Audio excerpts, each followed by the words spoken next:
నమస్తే, తెలుగు రాజ్యంకి స్వాగతం. నేను మీ సంధ్య.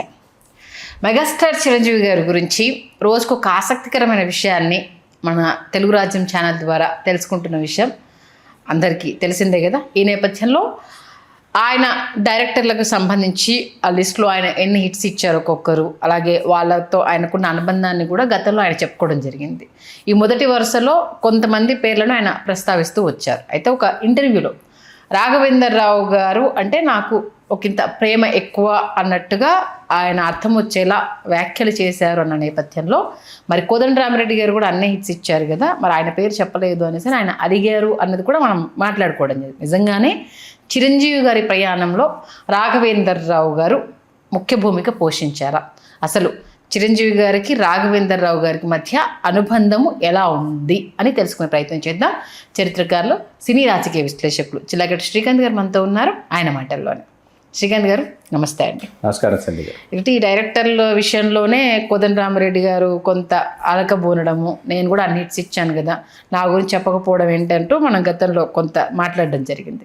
రాఘవేందర్ రావు గారి మీద మక్కువ ఎక్కువ, లేకపోతే అందరూ ఈక్వల్గానే ఆయన చూస్తారా ఏంటి అసలు ఈ డైరెక్టర్లకు సంబంధించి? అంటే వాస్తవానికి ఏంటంటే చిరంజీవి గారి ఆ ఇంటర్వ్యూలో రాఘవేంద్రరావు గారిని ఎంతో గురుతుల్యులుగా భావించి సౌందర్య లహరి కార్యక్రమం, రాఘవేంద్రరావు గారి కార్యక్రమం, అది ఆయన కార్యక్రమం కాబట్టి రాఘవేంద్రరావు గారిని అందరూ అక్కడ గురుస్థానాధిష్ఠుడైనటువంటి దర్శకేంద్రులు కోయిలమూడి రాఘవేంద్రరావు గారిని వాళ్ళందరూ ప్రశంసించి అభినందనల జడివాన్లో ఆయన్ని తడిసి ముద్దయిపోయేలా చేయాలి కాబట్టి వాళ్ళందరూ ఆయన్ని అంత అభినందించారు, ప్రశంసించారు. వాళ్లకు ఉన్నటువంటి అనుబంధాన్ని వాళ్ళు తెలియజేసుకున్నారు. వాస్తవానికి ఏంటంటే తెలుగు సినిమా కమర్షియల్ డైరెక్టర్స్ అంటే కేఎస్ఆర్ దాస్, ఎస్డి లాల్ అని ఇద్దరు పేర్లు చెప్పుకోవాలి. వీళ్ళిద్దరు తర్వాత రాఘవేంద్రరావు గారు, కోదండరామిరెడ్డి గారు, వీళ్ళు తెలుగు సినిమా డైనమిక్స్ని కమర్షియల్గా మార్చినటువంటి డైరెక్టర్స్ వీళ్ళిద్దరు.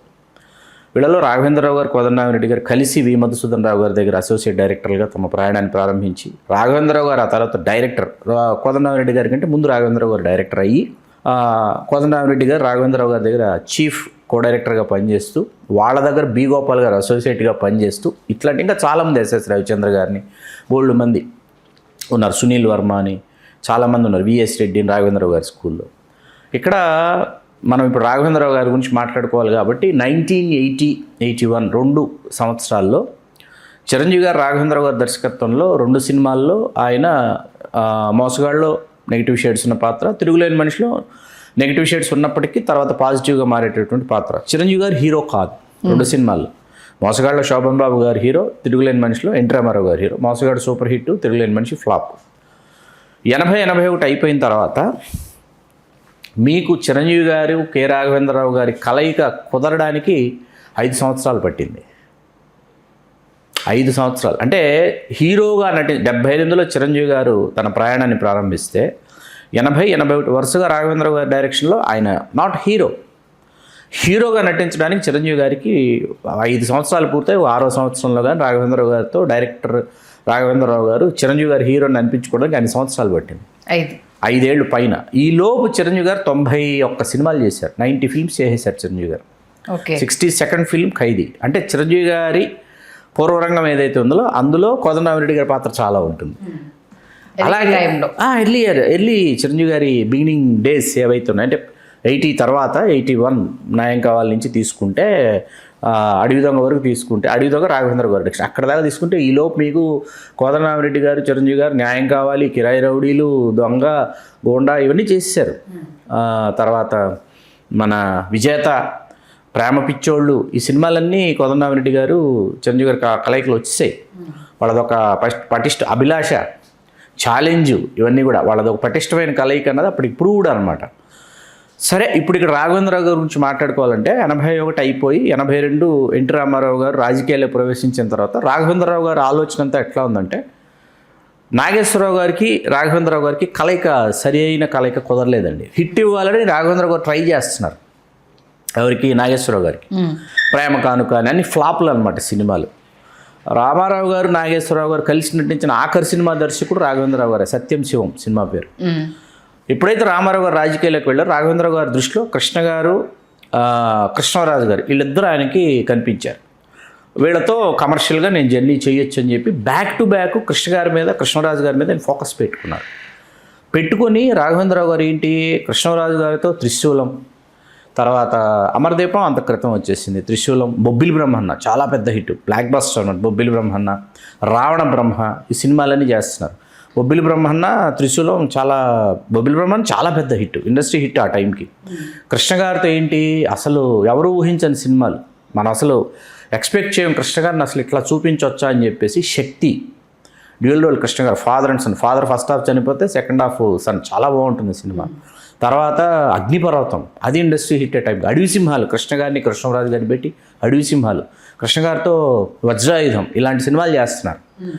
ఇద్దరు దొంగలు, కృష్ణ గారిని శోభన్ బాబు గారిని పెట్టి, మధ్యలో శోభన్ బాబు గారితో రాఘవేంద్ర గారు చేస్తున్నారు సినిమాలు.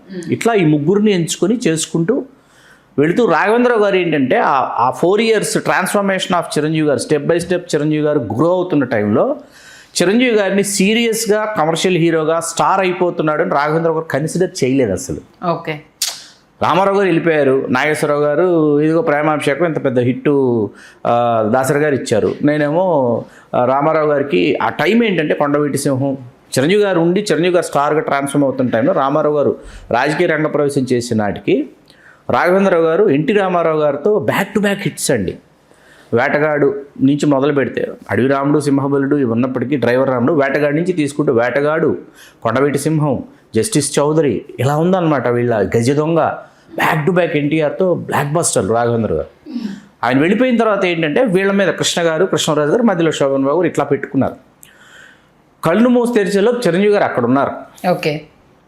వీళ్ళు చేయలేనటువంటిది సేమ్ మనకి వీళ్ళు ఎవరైతే ఏదైతే చేయలేరో అవి చేస్తున్నటువంటి ఒక హీరో చిరంజీవి గారు అనమాట. అంటే తెలుగు సినిమా రూపురేఖల్ని సమూలంగా చిరంజీవి గారు మార్చేసి, అప్పటి వరకు హీరో అంటే ఏంటి, 6 అడుగుల అజానుబాహు, అరవింద దళాయుతాక్షుడు, ఇట్లా మీకు కొన్ని కొలమానాలు కొలబద్దలు ఉన్నాయి. చిరంజీవి గారు ఈ రూల్స్ అన్నింటినీ బ్రేక్ చేసేసారు. బ్రేక్ చేసేసి మన ఇంట్లో ఉన్నటువంటి మామయ్య, మేనమామ, మన ఇంట్లో ఉన్నటువంటి బాబాయి, మన ఇంట్లో ఉన్నటువంటి అన్న, మన ఇంట్లో ఉన్నటువంటి తమ్ముడు, ఇట్లాంటి కైండ్ ఆఫ్ ఒక పర్సనాలిటీ చిరంజీవి గారిది, నెక్స్ట్ డోర్ బాయ్ పర్సనాలిటీ. ఇటువంటి వ్యక్తి సినిమా పరిశ్రమకు వచ్చి ఈ స్థాయిలో విజయాలు సాధించవచ్చా నిరూపించుకుంటూ చిరంజీవి గారు మెట్టుమెట్టుకు ఎదుగుతున్నటువంటి క్రమం ఏంటంటే మనం ఇప్పుడు జాగ్రత్తగా నెక్స్ట్ జనరేషన్తో సినిమాలు చేయాలి. ఆ జనరేషన్లో చిరంజీవి గారు ముందు వరుసలో ఉన్నారు. ఆ సమయంలో అడవి దొంగ కుదిరింది. చలసాని గోపి గారు, చేగుండ హర్రామ్ జోగి గారు ఒక నిర్మాతను ఎవరికి తెలియదు ఆ సినిమాకి.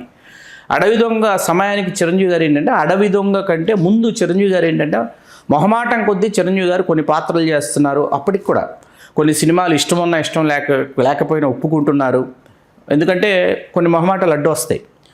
కాబట్టి ఎప్పుడైతే అడవి దొంగ చిరంజీవి గారు సైన్ చేశారో చిరంజీవి గారు ఒకటే డిసైడ్ అయ్యారు, ఎట్టి పరిస్థితుల్లో ఇక నుంచి ఆషామాషి సినిమాలు చేయకూడదు. రాఘవేంద్రరావు గారు వన్స్ హీరోని ఫిక్స్ అయిన తర్వాత, రాఘవేంద్రరావు గారు హీరో అని అనుకున్నారంటే ఇక్కడి నుంచి వాటి నుంచి నా ప్రయాణం మారుతుంది అని తెలుసు చిరంజీవి గారికి. కాబట్టి ఒకవైపు కోదండరామిరెడ్డి గారు చెప్పుకోదగ్గ హిట్స్ ఇస్తున్నారు, ఇప్పుడు రాఘవేంద్రరావు గారు డైరెక్షన్లో చేయబోతున్నారు. కాబట్టి జాగ్రత్తగా ఆ సమయానికి విజయబాబు నాయుడు గారు చిరంజీవి గారితో సినిమాలు చేస్తున్నారు. ఆయన డైరెక్టర్గా చాలా మంచి సినిమాలు చేస్తున్నారు విజయబాబు నాయుడు గారు. కోడి రామకృష్ణ గారు ఒక 5 సినిమాలు చేసేసారు. రవిరాజ పినిశెట్టి గారు చిరంజీవి గారితో స్టార్ట్ అయ్యారు. కె మురళీమోహన్ రావు గారు చిరంజీవి గారితో స్టార్ట్ అయ్యారు. వంశీ గారు చిరంజీవి గారితో స్టార్ట్ అయినప్పటికీ ఆయన దశ వేరు. తర్వాత విజయబాబు నాయుడు గారు దర్శకుడైందే చిరంజీవి గారి మగమహారాజుతో. జ్వాల కంటే ముందు వీరభద్రుడు నాకు ఫ్లాప్ రవిరాజ గారు ఇస్తే చిరంజీవి గారు లేదు, మన రవిలో చాలా టాలెంట్ ఉంది, మనం ప్రోత్సహించాలి, రవిరాజ మంచి డైరెక్టర్ అవుతాడని అనుకున్నాం అని చిరంజీవి గారు పిలిచి జ్వాల ఇచ్చారు అనమాట. ఇట్లా వీళ్ళందరూ కోడి రామకృష్ణ గారు దర్శకుడిగా పరిచయం అయింది చిరంజీవి గారి సినిమా ఇంట్లో రామయ్య వీధిలో కృష్ణ. ఇంతమంది దర్శకులు చిరంజీవి గారితో పరిచయం అయ్యారు వీళ్ళందరూ.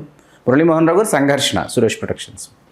రాఘవేంద్రరావు గారితో ప్రయాణం ప్రారంభం అవుతున్న సందర్భంలో అబ్బాయి నేను రామారావు గారిని హీరోగా నేను డైరెక్ట్ చేయాలనుకున్నప్పుడు ఒక ఫారెస్ట్ బ్యాక్డ్రాప్ ఉన్న సినిమాతో చేశాను, అడవి రాముడని ఆయన చూపించాను. నాకు ఇప్పుడు మళ్ళీ నిన్ను హీరోగా నేను డైరెక్ట్ చేసే టైంకి నువ్వు స్టార్ అయిపోయావు, సుప్రీం హీరో అయిపోయి ఇంకా మెగాస్టార్ అవడానికి ఇంకా ఒక్కొక్క మెట్టు ఎక్కుతున్నారు చిరంజీవి గారు టైం అనమాట. కాబట్టి ఇది కూడా ఫారెస్ట్ బ్యాక్డ్రాప్లో చేస్తున్న ఒక టార్జాన్ని పోలి ఉండేటటువంటి ఒక పాత్ర అని చెప్పిన తర్వాత చిరంజీవి గారు సరే అన్నారు. ఓకే, షూట్కి వెళ్ళాలి, కథ అయిపోయింది. నాకు ఇవాళకి చిరంజీవి గారి సినిమాల్లో నేను పెట్టుకుంటే ఆపకుండా చూసే సినిమాలు అడవి దొంగ ఒకటండి. ఓకే, ఇవాళకి ఓకే అయింది. ఒకరోజు ఇంక కొద్ది రోజుల్లో వెళ్ళిపోతున్నారు షూటింగ్కి. రాఘవేంద్రరావు గారిని వచ్చి కలుస్తానని చిరంజీవి గారు చెప్పారు. ఏంటి అబ్బాయి ఏంటి అంటే, లేదు సార్ ఒకసారి వచ్చి కలవాలి మళ్ళీ. సరే అబ్బాయి రా అన్నారు చిరంజీవి రాఘవేంద్ర గారు. చిరంజీవి గారు వెళ్ళారు.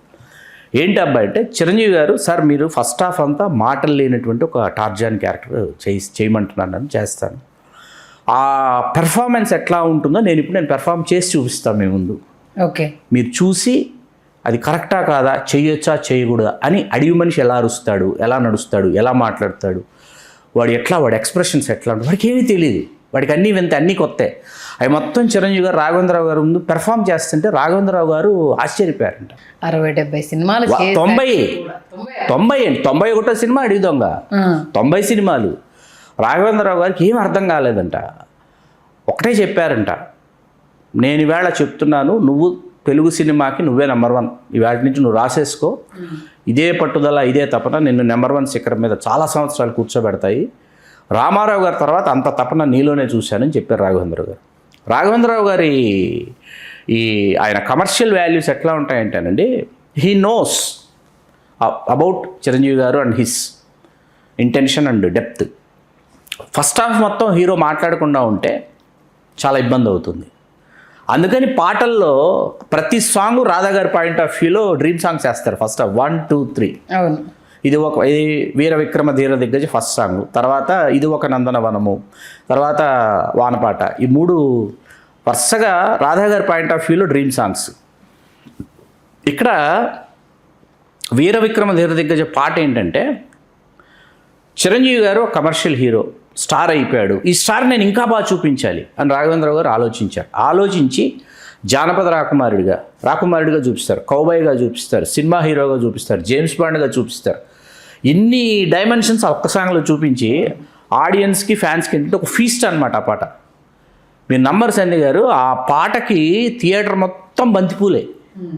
అభిమానులు తీసుకొచ్చి ఆ బంతిపూలు చల్లి చల్లి చల్లి మనం నేల మీద నడుస్తున్నాం, బంతిపూల మీద నడుస్తున్నాం, థియేటర్లో అర్థం కావట్లా. అలాంటి పరిస్థితి అనమాట. అందులో శారద గారు, రావుగోపాలరావు గారు, నూతన ప్రసాద్ గారు మర్చిపోలేను నేను. ఈ 3 పాత్రలు మర్చిపోలేను. రాధా గారు ఎక్స్ట్రాడినరీ అనుకోండి.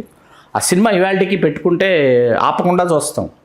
అంత పెద్ద హిట్ అయిన తర్వాత ఆ సినిమా సాధించిన విజయం అప్పటికి ఇండస్ట్రీ హిట్ అండి. అది విధంగా చాలా పెద్ద హిట్. ఆ ఇండస్ట్రీ హిట్ని ఎట్లా సెలబ్రేట్ చేసుకోవాలని చెప్పి దిలీప్ కుమార్ గారిని ఆహ్వానించారు శతదినోత్సవ వేడుకకి. అయ్యో దిలీప్ కుమార్ గారు అంటే ఏంటి, దిలీప్ కుమార్ గారు వస్తున్నారా, ఏది అడుగుదంగా శతదినోత్సవ వేడుకకి. ఆ కల్చర్ ఎలా తయారైందంటే, తర్వాత చిరంజీవి గారి ఫంక్షన్ అనగానే ప్రొడ్యూసర్స్ పోటాపోటీగా ఎవరిని పిలవాలి. రాజ్ కపూర్ గారిని అలాగే పిలిచారు ఫంక్షన్స్కి, దిలీప్ కుమార్ని పిలిచారు, మనం రాజ్ కపూర్ని పిలుద్దాం. అట్లా ఆ ఒరవడి ప్రారంభమైంది. దిలీప్ కుమార్ గారు వచ్చి చిరంజీవి గారికి శతదినోత్సవ షీల్డ్, పెద్ద ఏనుగు అనమాట, ఏది టేక్తోనో లేకపోతే ఇది గంధంతో చేసిన పెద్ద ఏనుగు. అడిగిదొంగ సినిమాలో ఏనుగులు ఇంపార్టెంట్ క్యారెక్టర్. చిరంజీవి గారికి పెద్ద ఏనుగు. సరే, చిరంజీవి గారికి నిజంగా ఏనుగును బహుకరించిన దర్శక నిర్మాత ఒక ఆయన ఉన్నారు, విజయబాబు నాయుడు గారిని. నిజమైన ఏనుగు బర్త్డేకి తీసుకొచ్చి ఇచ్చారు. ఏం చేసుకోవాలండి నేను, ఏంటో అండి నాకు ఏమి ఇవ్వాలో అర్థం కాలేదు, ఏనుగుని తీసుకొచ్చాడు ఆయన బర్త్డేకి. చిరంజీవి గారికి గుర్తుందో లేదో, ఇది ఏం చేసుకోవాలి, మా ఇంట్లో తిప్పాలా, కట్టేయాలా, దానికి బెల్లం పెట్టాలా, చెరుకులు పెట్టాలి, దాన్ని చూసుకోవడానికి 1-2 పని వాళ్ళని పెట్టాలండి. దాన్ని తీసుకెళ్ళి కంచిలో గుడికి అప్పచెప్పారు తర్వాత, అది వేరే విషయం. విజయబాబు నాయుడు గారు ఇట్లాంటి చాలా అద్భుతాలు చేశారు. ఒకరోజు మనం చిరంజీవి గారు విజయబాబు నాయుడు గారికి సంబంధించి ఒక అద్భుతమైన విశ్లేషణ ఒకరోజు చేద్దాం. ఇలా రాఘవేంద్ర గారు ఇంత పెద్ద హిట్ ఇచ్చిన తర్వాత కొండవీటి రాజ వెంటనే దేవి ఫిలిం ప్రొడక్షన్స్ ఏంటంటే, దేవి వరప్రసాద్ గారు వెయిటింగ్ అనమాట. బాపయ్య గారితో చట్టంతో పోరాటం చేశారు. రాఘవేంద్రరావు గారు అంటే ఇష్టం దేవి వరప్రసాద్ గారు, తిరుగులేని మనుషులు చేశారు. రామారావు గారు హీరో, చిరంజీవి గారు. వెంటనే రాఘవేంద్రరావు గారితో దేవి వరప్రసాద్ గారు కొండవీటి రాజ సూపర్ సినిమా అనమాట. అసలు ఎలాంటి సినిమా అంటే అలాంటి కమర్షియల్ బ్లాక్ బస్టర్ కాదు. అందులో కూడా మీకు రావుగోపాలరావు గారిని, నూతన ప్రసాద్ గారిని కంటిన్యూ చేశారు. విజయశాంతి గారు, రాధా గారు ఇద్దరు సంక్రాంతికి చెరువు ముగ్గేస్తారు. అదే విచిత్రమైన ఫైట్లు, కాలు కింద పెట్టకుండా కొట్టన, ఇలా ఆ ఫైట్, కాలు కింద పెట్టకుండా ఫైట్. ఆ ఫైట్లో చిరంజీవి గారి ఫైట్తో పాటు నూతన ప్రసాద్ గారి పెర్ఫార్మెన్స్ ఎక్స్ట్రాడినరీ. చాలా మామూలు టైమింగ్ కాదు అది. మీకు ఆ సినిమా మొత్తానికి ఆడిటోరియం ఎంజాయ్ చేసింది ఏంటంటే, ఇద్దరు సంక్రాంతి పెద్ద ముగ్గులు వేస్తారు. రంగురంగుల రంగవల్లులు తీర్చిదిద్ది నా ముగ్గు పెద్దదా అని మొదలెడతారు. అసలు ఎంత గోలంటే థియేటర్ అంతా. ఇవాళకి మంచం వేసి దుప్పటేసి మల్లెపూలు చల్లని రాజా, వినపడని పెళ్ళి ఉండదు, వినపడని వేడుక ఉండదు మనకు తెలిసింది. తర్వాత డివిఎస్ రాజు గారి నిర్మాతగా చాణక్య శబ్దం చేశారు, ఫ్లాప్ అండి. Cinema emotional drama. అక్కడ సెకండ్ హాఫ్ పాపం చిరంజీవి గారి చేత విచిత్ర వేషాలు, అదే కస్టమ్స్ ఆఫీసర్ చేసిన సినిమా ఫ్లాప్ అనమాట. విజయశాంతి గారు కమర్షియల్ ఇట్స్ ఫ్లాప్. అయిన తర్వాత వాట్ నెక్స్ట్ అనుకుంటుంటే ఈయన రాఘవేంద్రరావు గారు నిర్మాతగా ఆర్కే ఫిల్మ్ అసోసియేట్స్ వారి సోదరులు కృష్ణమోహన్ రావు గారి పేరు వేసి యుద్ధభూమి అని ఒక సినిమా తీశారు. అది ఫ్లాపు. అది మంచి పాటలు మారిషస్లో షూటింగ్ అవి చేసినప్పటికీ అది ఫ్లాప్ అనమాట. Commercially it is also very big flop. అయిన తర్వాత అసలు ఎందుకు ఎక్కడా కుదరట్లేదు, ఇంకో ఏదో చెయ్యాలని చెప్పి రుద్రనేత్ర చేశారు. రుద్రనేత్ర నవల అండి, వీరేంద్రనాథ్ గారి నవల. ఆ వీరేంద్రనాథ్ గారి నవలల ఒరవడిలో రాఘవేంద్ర గారికి ఏంటంటే సేమ్ టైము మీకు ఆఖరి పోరాటం ఒకవైపు, రుద్రనేత్రం ఒకవైపు ఒప్పుకున్నారు. రుద్రనేత్రం ముందు వచ్చేసింది, ఆఖరి పోరాటం తర్వాత వచ్చింది. మీకు ఆఖరి పోరాటం కూడా చిరంజీవి గారు చెయ్యాలి, చిరంజీవి గారిని అడిగారు. అయితే చిరంజీవి గారు సున్నితంగా తిరస్కరించారు. వీరేంద్రనాథ్ గారి చేత అడిగించారు. అశ్విని దత్ గారు అప్పటికి చిరంజీవి గారి నిర్మాత అని అనిపించుకోవాలి, చిరంజీవి గారితో సినిమా తీయాలని విశ్వ ప్రయత్నాలు చేస్తున్నటువంటి ఒక దశ ఇది. అశ్విని దత్ గారిని చిరంజీవి గారి పరిసర ప్రాంతాల్లో కూడా రాని ఉన్నటువంటి సమయం కూడా అదే. మిగతా నిర్మాతలందరూ అంతా అయ్యయ్యో చాలా ఉంటుందండి, చాలా ఉండేవన్నమాట. వచ్చేస్తే అంటే ఇప్పుడు మీరు హీరోయిన్ అండి, నేను ప్రొడ్యూసర్ అండి, మీరు స్టార్ హీరోయిన్, నేను మీతో సినిమా తీస్తున్నాను, సినిమాలు సూపర్ హిట్లు అవుతున్నాయి, నెక్స్ట్ సినిమా కూడా మీ డేట్లు నాకే కావాలని నేను మీ చుట్టూ తిరుగుతా, కానీ ఇంకొకరు వచ్చేస్తున్నారు, వేరే వాళ్ళు వచ్చేస్తున్నారంటే మన టైం వచ్చేటప్పటికి, మన డేట్లు ఇచ్చేటప్పటికి కానీ ఒక వాతావరణం ఉండేది. దాంతో చిరంజీవి గారు సున్నితంగా తిరస్కరించడానికి కారణం ఏంటంటే శ్రీదేవి గారితో చిరంజీవి గారు హీరోగా చేయాలని చిరంజీవి గారు వెయిట్ చేస్తున్నారు. అంత క్రితం శ్రీదేవి గారితో సినిమాలు చేసినప్పటికీ మోసగాడి చేశారు. ఆయన శ్రీదేవి గారితో డ్యాన్స్లోనే ఆయన హీరో కాదు, రాణి కాసులు రంగమ్మ చేశారు, చిరంజీవి గారు అందులో విలను. కాబట్టి ఇక్కడ ఏంటంటే హీరోగా ఆవిడ పక్కన ఫుల్ ప్లెడ్జెడ్గా చేయాలి. కాకపోతే ఇక్కడ ఏంటంటే ఓవర్ డామినేటెడ్ క్యారెక్టర్ ప్రవల్లిక ఆఖరి పోరాటంలో. విహారీ ఏంటంటే తగ్గు ఉండాలి ప్రవల్లిక దగ్గర, సునాదమాల. కాబట్టి ఏంటంటే చిరంజీవి గారు సున్నితంగా తిరస్కరించారు. Rudranetra is also flop. Musically నాకు చాలా ఇష్టం. అందమివ్వు ఆదివారం, ఎల్లంటే ఓ అంటే, ఖజురాహోలో కసి ప్రేమ నా ఆల్ టైమ్ ఫేవరెట్. తర్వాత ఆ సాంగ్ ఉంటుంది, జపాన్ సాంగ్ ఒకటి ఉంటుంది మీకు, అది అద్భుతం అనమాట. అసలు చాలా బాగుంటుంది. జెట్ స్పీడ్ పిల్లరు పాటలను చూడండి, నోటి మీద ఉన్నాయంటే బాగా ఇష్టం అయితేనే ఉంటాయి. అఫ్కోర్స్ ఇళయరాజా గారు కాబట్టి. అలా రుద్రనేత్ర 89 అది పరిచిన తర్వాత మీకు ఎప్పుడైతే ఆగి మనం ఎక్కడో ఏదో చిరంజీవి గారిని పోర్ట్రేట్ చేయడంలో ఎక్కడో తేడా వస్తుంది, మనం ది బెస్ట్గా పోర్ట్రేట్ చేయాలనుకుని ఆగిన తర్వాత అప్పుడు మీకు వీరేంద్రనాథ్ గారు చిరంజీవి గారితో చాలా సినిమాలు ఆయన నవలలు చేశారు. కాబట్టి వీరేంద్రనాథ్ గారి ద్వారా చిరంజీవి గారిని కలవచ్చు అని చాలా మళ్ళీ విశ్వ ప్రయత్నాలు చేసి అశ్విని దత్ గారిని వీరేంద్రనాథ్ గారు తీసుకెళ్ళి చిరంజీవి గారి ముందు కూర్చోబెట్టారు. ఓకే.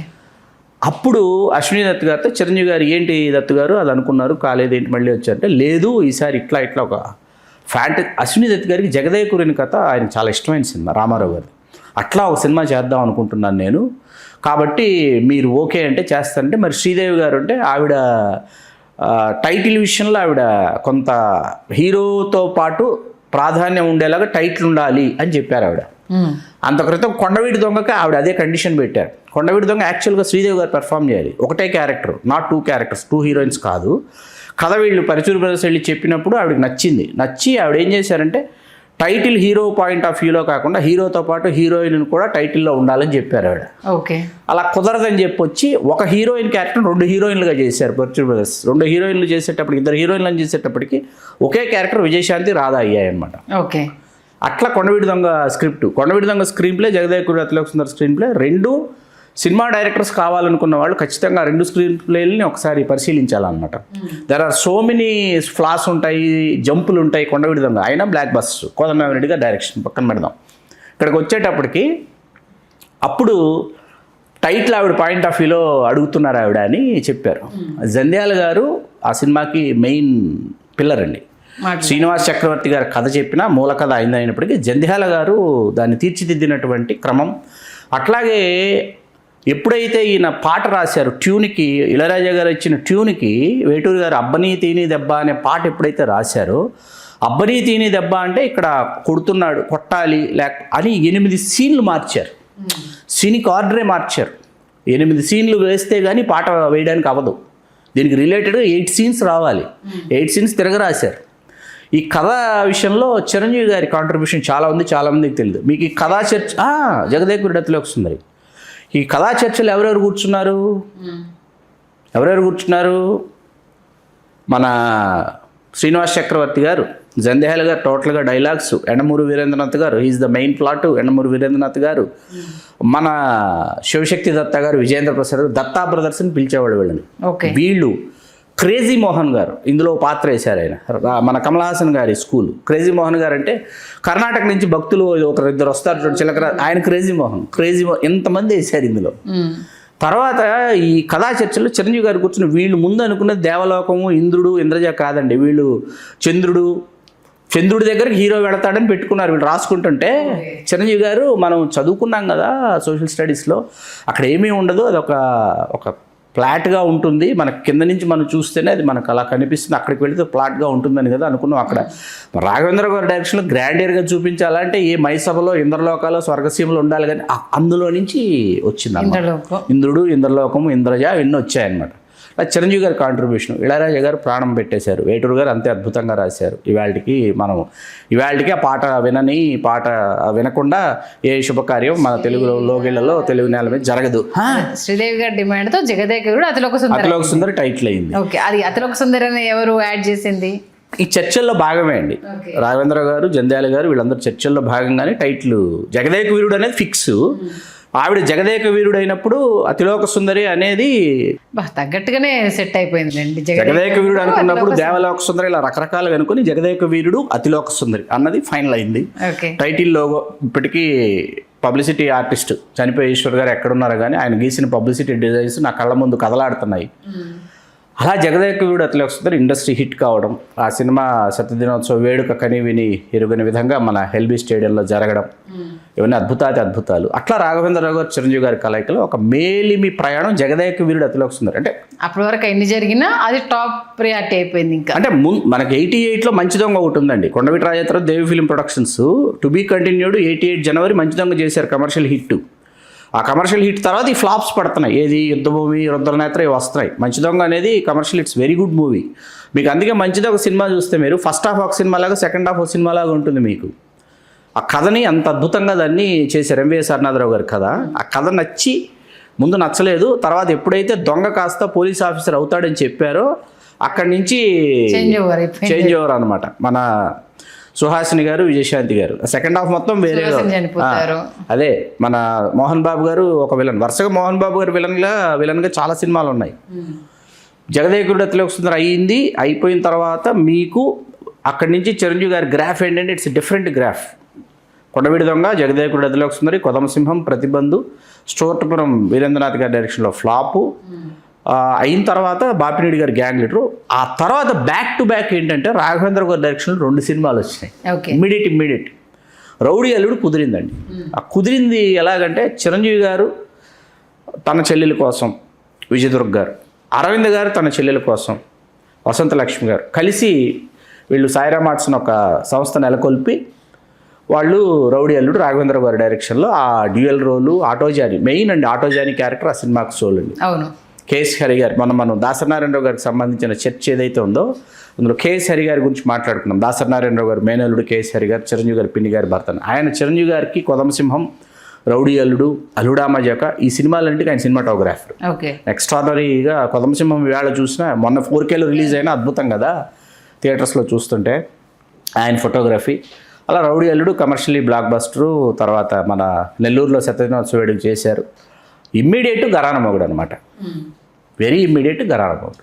ఓకే, అంటే industry black busters main Raghavendra Rao గారి, చిరంజీవి గారి ఎక్కువ ఉన్నాయి. పసివాడి పురాణం, అత్తొక్కిముడు అమ్మాయికి అవి కూడా ఇండస్ట్రీ హిట్లేనండి. అంటే ఇక్కడికి వచ్చేటప్పటికి ఏమైందంటే మీకు కొండవీటి రాజా, మంచి దొంగ ఇవన్నీ సంక్రాంతి సూపర్ డూపర్ హిట్స్ అండి ఆ టైంకి. జగదేగుడిలోకి సుందరి ఆ టైంకి ఇండస్ట్రీ హిట్, ఘరానా కూడా ఆ తర్వాత ఆ టైంకి ఇండస్ట్రీ హిట్. ఆ తర్వాత ఏమైందంటే వాళ్ళ నడక తడబడింది. ముగ్గురు మనగాళ్ళు ఒకటి, త్రిపాత్ర, ఇద్దరు మిత్రులని ఒక సినిమా, శ్రీ మంజునాథలో శివుడి పాత్ర, అక్కడితో పరిసమాప్తి అయిపోయింది. మొత్తానికి అంటే ట్రాన్స్ఫర్మేషన్ చిరంజీవి గారిని రాఘవేంద్రరావు గారు బాగా వాడుకున్నారు. చేశారు, చేయలేదని మనం అనటానికి లేదు, కానీ చేశారు. ఇంకా ఉండాలి అని అనిపిస్తుంది, ఇంకా కావాలని అనిపిస్తుంది. సరిపోలేదు, సరిపెట్టుకుందాం. మంచి విశ్లేషణ అందించారు చాలా సినిమాల గురించి. అందులో అసలు ఏమేం జరిగిందన్న అద్భుత సన్నివేశాలు అంటే కళ్ళ ముందు ఏదో ఒక చూపించినట్టుగా చాలా అద్భుతంగా విశ్లేషించారు. ధన్యవాదాలు శ్రీకాంత్. ధన్యవాదాలు సంధ్య. హలో, తెలుగు రాజ్యం ఛానల్ చూస్తున్నారా? సామాజిక రాజకీయ జీవన చిత్రణే తెలుగు రాజ్యం. అతిశయోక్తులు అసత్యాలు ఉండవు. రాజకీయ కోణం కాదు, ప్రజా కోణమే కొలబద్ద. తెలుగు రాజ్యం వీక్షణ మీ ఉత్తమ అభిరుచికి నిదర్శనం.